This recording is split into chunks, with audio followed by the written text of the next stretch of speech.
وما أرسلنا قبلك إلا رجالا نوحي إليهم فاسألوا أهل الذكر إن كنتم لا تعلمون. Yuk berjuang bersama kami, salurkan infak donasi terbaik Anda ke nomor rekening berikut ini. Assalamualaikum warahmatullahi wabarakatuh. Alhamdulillahi bi ni'matihi tatimmus salihat. Wassalatu wassalamu ala rasulillahi amma ba'du. Allahumma salli wa sallim wa zid wa barik wa an'im ala nabina Muhammad sallallahu alaihi wasallam. Taib ikhwas sekalian yang dirahmati Allah Subhanahu wa taala, ada satu pertanyaan yang masuk di kita dari saudara kita Budi Medan. Beliau bertanya, Afwan Ustadz mau bertanya, benarkah seorang wanita hamil ketika dia mengucapkan benci kali aku lihat tingkah si fulan itu, anak yang lahir nanti akan menyerupai orang yang dibenci tersebut? Karena banyak pemahaman seperti itu Ustadz. Bagaimana menyikapi pemahaman tersebut Ustadz? Syukran jazakallahu khairan. Barakallahu fikum. Kita ucapkan terima kasih kepada saudara kita Budi, yang semoga Allah Subhanahu wa taala memberikan kita hidayah dan taufik untuk menjalankan perintah-perintah Allah dan Rasul-Nya. Taib, maka pemahaman seperti ini adalah pemahaman yang dulu berkembang di masa jahiliyah. Ya. Sebelum datangnya Islam, pemahaman-pemahaman seperti ini sangat berkembang.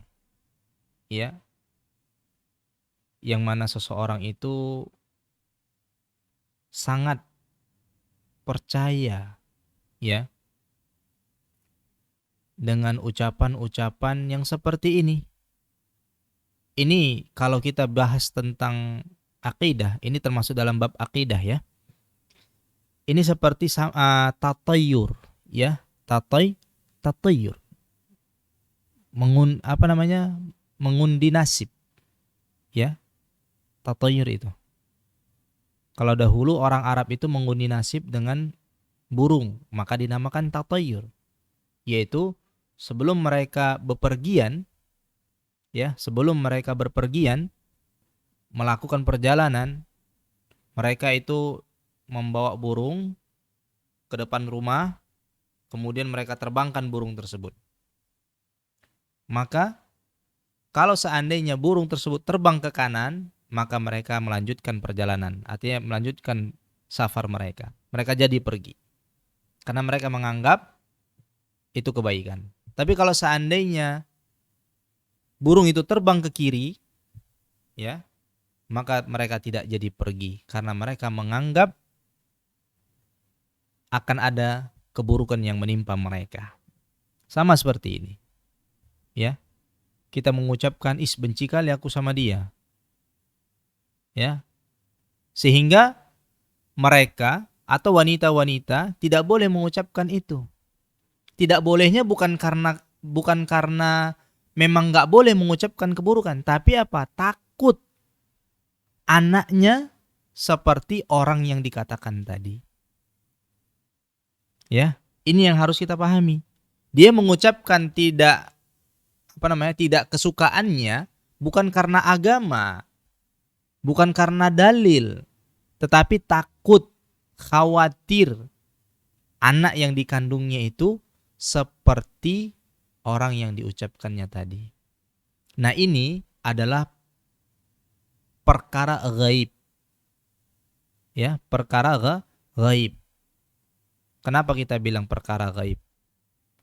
Yang mampu membuat orang itu menjadi saleh dan tidak saleh siapa? Allah Subhanahu wa ta'ala. Yang mampu memberikan kita itu kemudaratan, kemaslahatan, kemanfaatan, kebaikan, itu hanya Allah Subhanahu wa ta'ala. Allah yudabbir, Allah yang mengatur segala urusan yang di muka bumi ini.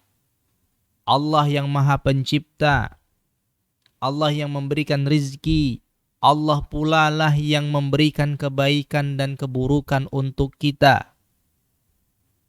Ya. Maka ucapan-ucapan seperti ini tidak, atau pemahaman ya, bukan ucapan. Pemahaman-pemahaman seperti ini tidak boleh dipahami. Tidak boleh diyakini. Sah-sah saja seseorang itu membenci seseorang dengan perbuatannya, bukan karena orangnya. Misal ada si fulan, ya kita benci sama dia. Benci bukan karena orangnya, tapi karena perbuatannya. Dia sering melakukan perbuatan buruk. Maka kita benci keburukannya, bukan orangnya. Orangnya terus kita sayangi, terus kita nasihati, terus kita berdoa untuknya. Ya. Tapi karena dia sering melakukan perbuatan, maka kita benci perbuatannya. Karena Nabi SAW mengatakan, ahbib habibaka haunan ma, asa ayyakuna baghidaka yawman ma. Ya, cintailah kekasihmu itu sekedarnya, karena bisa jadi suatu saat orang yang engkau cintai menjadi orang yang engkau musuhi. Ya, wa baghidaka yawman ma. Ya, dan cintailah musuhilah, bencilah seseorang yang engkau benci sekedarnya. Asa ayyakuna baghidaka yawman ma. Dan bisa jadi orang yang engkau benci suatu saat dia menjadi orang yang engkau cintai. Jadi dalam artian kita mencintai dan membenci itu harus karena Allah Subhanahu wa taala. Ya, bukan karena moral, bukan karena kepentingan. Ya. Maka di sini kita jelaskan pemahaman seperti ini tidaklah boleh dipahami, tidaklah boleh diyakini, karena ini bisa membawa kesyirikan. Ya. Karena ini bisa membawa kesyirikan. Dari mana? Dari kita menganggap bahwasannya orang tersebut atau perkataan tersebut akan membawa kemudaratan, keburukan kepada diri kita atau orang lain.